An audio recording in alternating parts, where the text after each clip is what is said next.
Jayakar Thomas.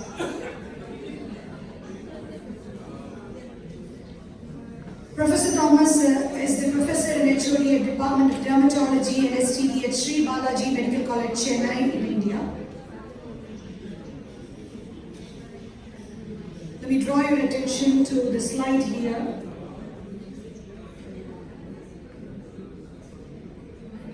You can see that he's got special interest areas in dermatology.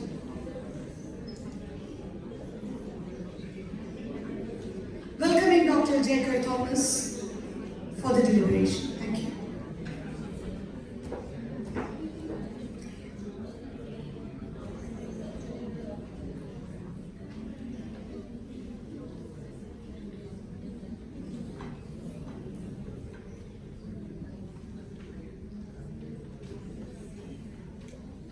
My very dear friends and colleagues, at the very outset, I wish to thank Dr. Sani Kurian for having invited me here today, and to all the Indian Academy of Pediatrics members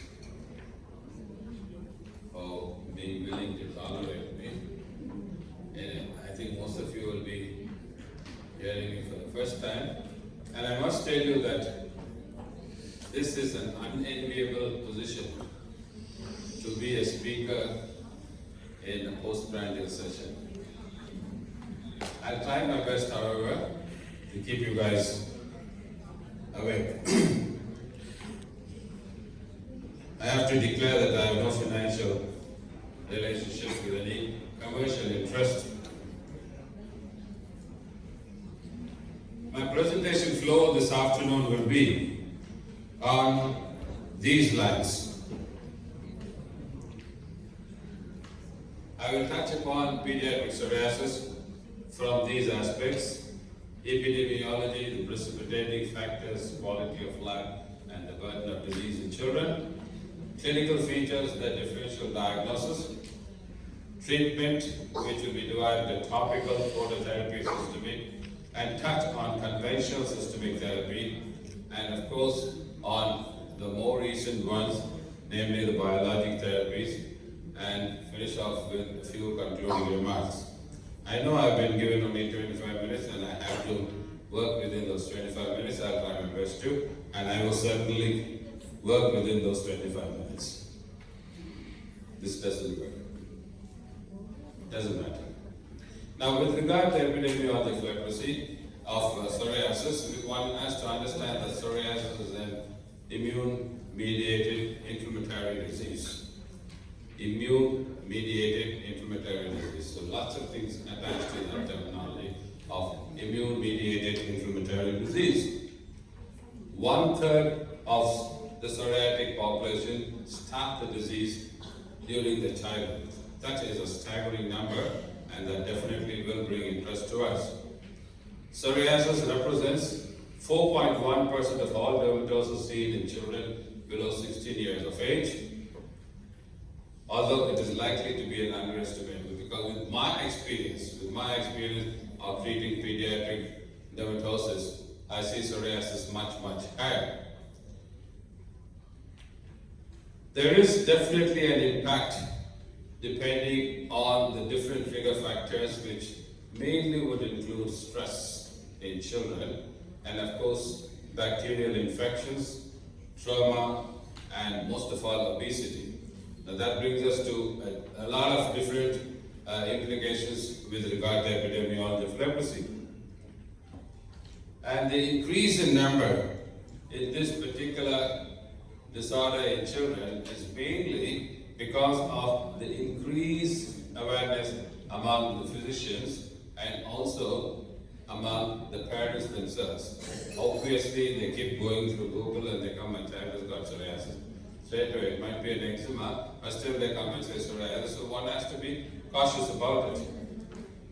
The reported median age of childhood onset is approximately between 7 and 10. Approximately 30% of children with psoriasis have an affected first degree. This is very, very significant. When the mother or the father, either of them are having, you can be sure that 1/3 of the children. Doesn't mean 1 in every 3rd child. 1/3 of the prospective number of children that the parents are likely to have. If both parents are having psoriasis, it's 100% possible that every child will be having psoriasis. Psoriasis appears earlier in girls. Studies also report a slight female bias in the overall incidence, but the opposite of that commonly observed in adults. You find it more common in males. We will dwell into that factor a little later. What are the precipitating factors and the comorbidities which we talk about? I told you earlier, stress, infections, certain drugs, very, very common drugs, very common drugs. Even the antibiotics are known to precipitate psoriasis. Obesity is very important. Obesity, and we heard Dr. Preet talk about smoking and alcoholism in the adolescent period. So that's another thing which we have to be careful about. I have to be extremely careful which one I'm pressing, whether the pointer or the changer. Right, doesn't matter, I'll be careful. Now, with precipitating factors and comorbidities, there's been a nice article way back in 2012 by this Ruth Murphy. Ruth Murphy, actually primary author, but she didn't put it. It's a very good friend of mine. Psoriasis in children, should we be worried about comorbidities? That was in the British Journal of Dermatology. Now, if we were to look at it truly and honestly, will children with severe unchecked inflammation from psoriasis develop cardiovascular system and other diseases that we see in adults? In adults, definitely we see. Psoriasis is a cutaneous inflammation, and it leads on to systemic inflammation and leads on to leptins, and as a result of which cardiovascular disease is very, very common among psoriatic adults. But then in children, the truth is that the answer is that we just do not know as yet. We have to wait to see. We have to wait to see, and how long are we going to wait? How long? Child comes to us when he or she is 10 years, 5 years are waited, 15 years, and later on what is going to happen? We are never able to predict that. Until we learn more, it is something to consider and can be a rationale to aggressively treat the inflammatory process that is going on in psoriasis. That's why I said it's important to realize that psoriasis is an immune-mediated inflammatory disease. There is a lot of genetic background which we spoke about. But please do remember, initially when the disease starts off as an inflammatory disease, it can be brought under the innate immunity. After a particular part of time, it is adaptive immunity which takes over. And once adaptive immunity takes over, it becomes a systemic inflammation and leads on to so many other systemic disorders which we will see more commonly in adults, less commonly in psoriasis, and unpredictably in children. Now what do we have to do about it? Obviously we have to be very, very vigilant. Keep examining the patient on and off. Make sure that the parents bring the child to us periodically for checkups. Counsel. We heard what counseling is all about. First listen to them, identify it, then try to solve the problem. So we must learn the problem before we start solving it. Regular follow-up, lab and other evaluation, particularly for diabetes mellitus and dyslipidemia. Dyslipidemia, diabetes mellitus, psoriasis, cardiovascular diseases are all siblings where children are concerned. We have to be very, very careful about that. And lifestyle modification. My dear friends, lifestyle modification holds the key in the management of psoriasis. In today's world, where so much of junk food and so much of fatty food stuff and pizzas and burgers are being used, lifestyle modification, a little exercise and a little extra care on the type of diet that the child is being given is most important to modify the course of the disease.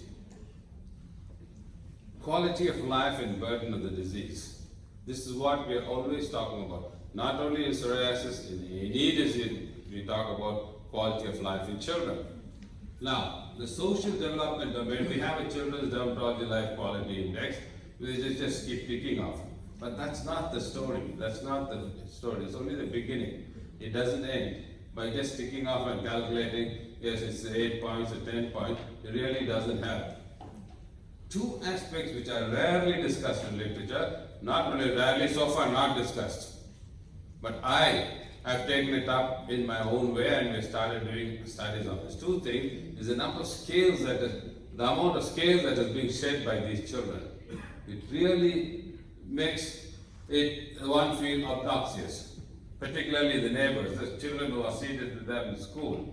The amount of scales, particularly if somebody wearing something, a dark coat like this way, the amount of scales that could fall off from the scalp. Initially they think it is seborrheic dermatitis or dandruff, and then start realizing that it is psoriasis. And the next thing is, whenever there are scales, it's bound to be bacterial infection, and therefore, and that too anaerobes, and therefore the bad odor. These two things have never been discussed in literature anywhere. Both are significant problems for many children, adding to the embarrassment about the body image. Now, the body image I'll be talking about later when I take up the topic of adolescent dermatology, which is known as dysmorphophobia. With regard to clinical presentation, every type of psoriasis is found in children.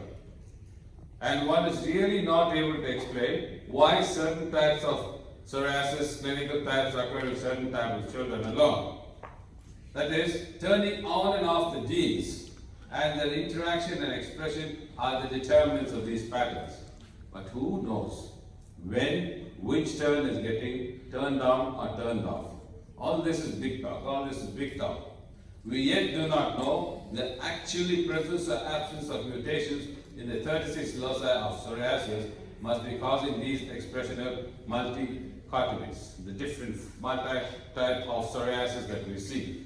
We can talk theoretically so many things which I've given in point number 2, but we still do not know. I'll quickly go through some of the examples to show you the different types of psoriasis that we get to see. Here is an erythrodermic psoriasis. Erythroderma means universal scaling with universal erythema with constant scaling. And this is an example of such a newborn with erythroderma. And we did do a biopsy and realized that it is psoriasis.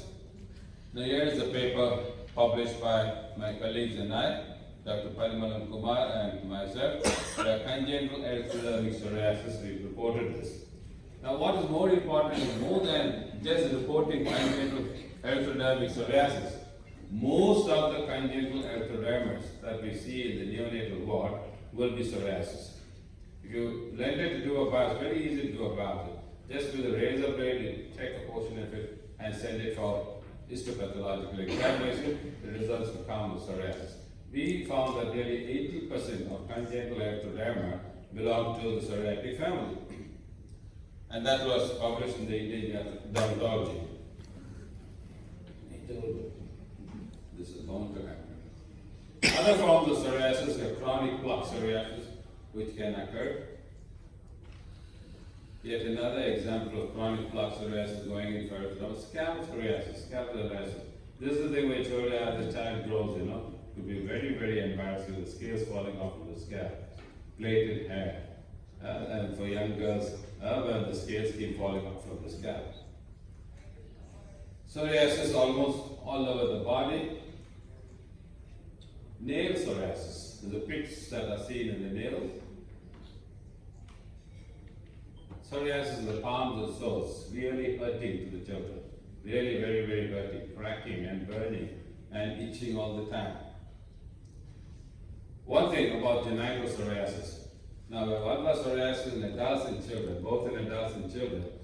Vulvar psoriasis is a difficult diagnosis that should be considered in patients presenting with a chronic erythematous vulvitis without vaginitis. Now, this is a very important point, a nice clinical point. When there's only vulvitis but no vaginitis, please do think of psoriasis. It is a chronic relapsing skin condition that requires long-term management. So when you find an eczematous lesion or a dry lesion on the vulva of a little girl, but the point is, my dear friend, it's not the same when it comes to boys. Now here's an example of vulvar psoriasis, which is also gone to the posterior side. But when it comes to little boys, it's not the thing. It is not that the vagina doesn't get affected. Here you find that even the prepuce is affected. In little boys, the exception is there. Only in girls, vulvitis without vaginitis is psoriasis. But in boys, when you get psoriasis, even the tip of the penis or even the form of melanocytitis could be presented.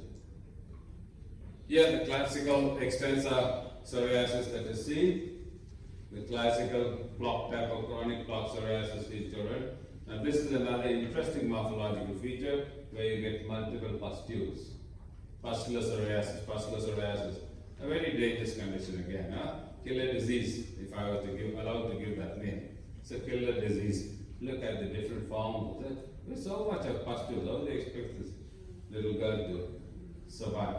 So it's a killer disease. Really, you have to be extremely careful because these pustules will then coalesce to form what we call as lakes of pus. Lakes. They form lakes of pus.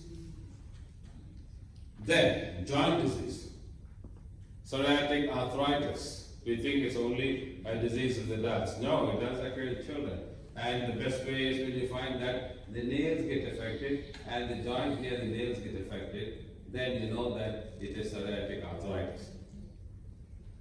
Psoriasis of the palms with arthritis. So the proximity of the joint to the skin lesion will give a clue to psoriatic arthritis. Children who have gut-taste psoriasis, raindrop-like psoriasis, this is an interesting thing. Associated with streptococcal infection may spontaneously clear when they are treated for the streptococcal infection. This is something which we get to see quite frequently in children. We call it gut-taste psoriasis. Do an initial titer, find it raise, and then give antibiotics, tell disorder. But if these children with this type of psoriasis, namely the gut-taste psoriasis, do not respond to your antibiotics, that raise an alert. The red flag comes up. These are the children who will be going for adult forms of chronic plaque psoriasis. Differential diagnosis, any number of differential diagnoses could be made. First, as I told you, the scalp seborrheic dermatitis or dandruff forms, or it could be eczematous lesions. Sometimes what happens is we start thinking of fungal infections, where we could easily do a wet mouth preparation and make a diagnosis of whether it is a fungal infection or whether it is psoriasis. But one thing that is very difficult, and I would love you people to be aware about, is that those lesions which might initially look like psoriasis, particularly as atopic psoriasis, atopic eczema, those which look like eczema, particularly atopic eczema, have to be extremely careful about, because we are now doing studies on that to show that what we clinically diagnose as atopic eczema turn out to be psoriasis within a year or two when they follow up. And it's very, very tangible because psoriasis is a T1 helper disease, Th1 helper disease, and atopic dermatitis or any form of atopic Th2 helper disease. Both psoriasis and atopic respond to antibiotics, respond to certain common drugs like methotrexate, cyclosporin, acitretin, and my next speaker is going to talk about monoclonal antibody. So both of them will come.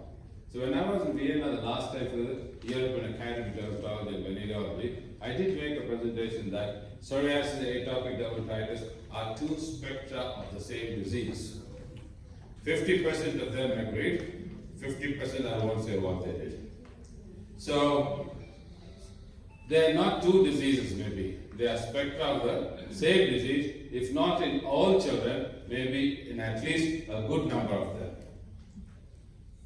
So this is all that I told you about the different forms of differential diagnosis, particularly the diaperia. When it comes to diaperia, it becomes a little difficult for us to really differentiate psoriasis from dermatitis. With regard to topical therapy, the FDA has not approved any of the drugs for topical treatment so far. Whatever drugs we are using topically is only off-label. All these drugs are off-label and we are just taking time. The only thing that FDA has approved of is the use of what is known as calcipotriol, the vitamin D receptor antagonist. And that is, with an admixture of betamethasone, is also accepted by the US FDA. But then we make use of topical steroids straight away, right, left and center as usual, but please do remember that we have to be careful while using topical corticosteroids, because nowadays topical corticosteroids has become just a common garden thing. There are some families who buy certain brands of topical steroids as part of the grocery to keep using. So you have to be careful and have to tell the patient to be careful. Now, what is important is when the scales are very thick, we always think that we must use the low potent steroids in children. But when the scales are very, very thick, there's no point in using the low potent steroids. It's not going to penetrate at all.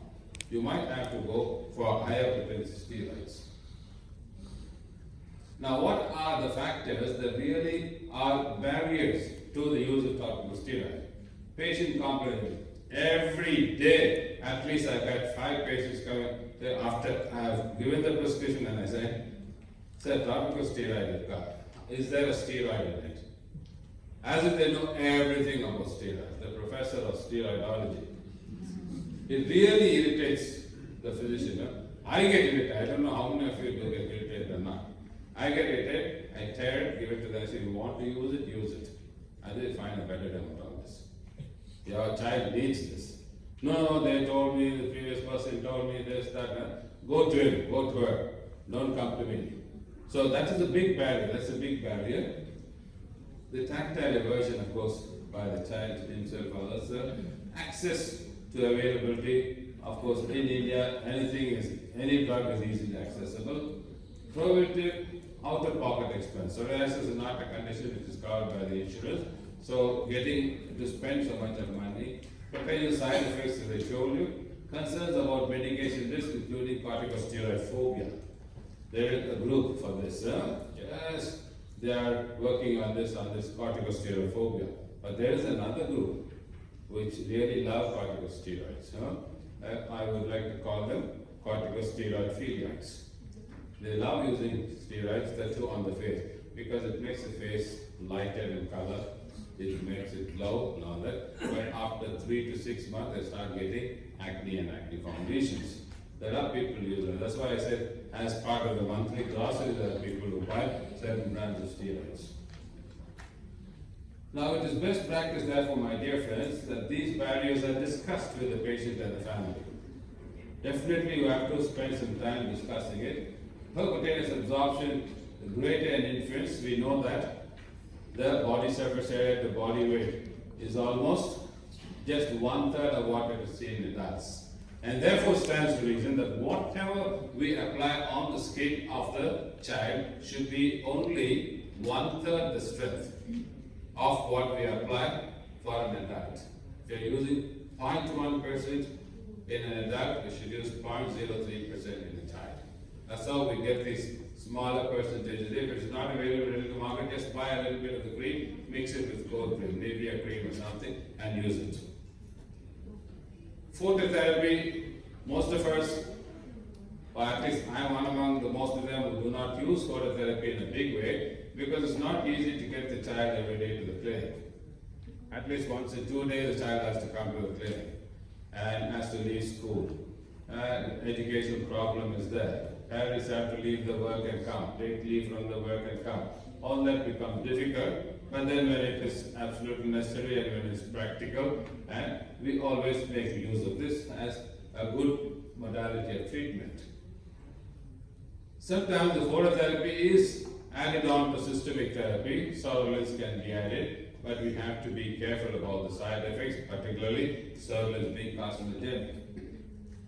The decision to implement more aggressive therapy may not be easy, and there are often several barriers to overcome, as I told you earlier, bringing the child and getting off from work and things like that.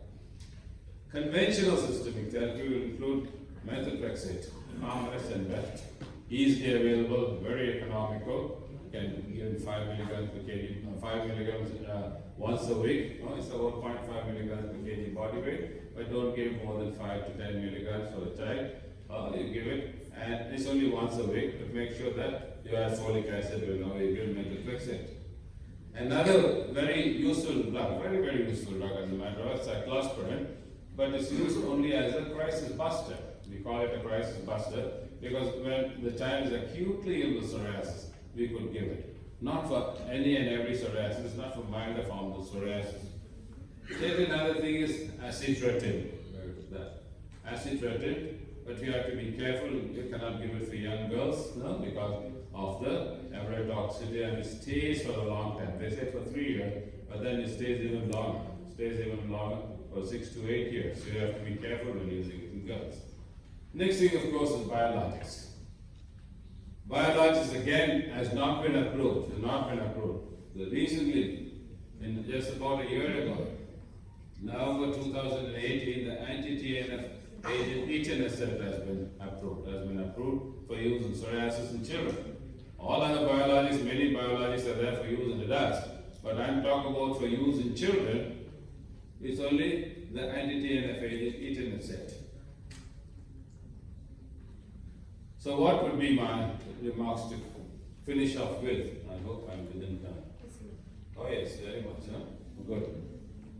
I have to pat myself on the back. Psoriasis is an immune-mediated inflammatory disease and recognized genetic predisposition and environmental triggers. Pediatric psoriasis become increasingly common, very increasingly common, although this may be a result of greater awareness and recognition. Comorbidities include obesity, hypertension, psychosocial disorders. This chronic skin condition may affect emotional and school functioning.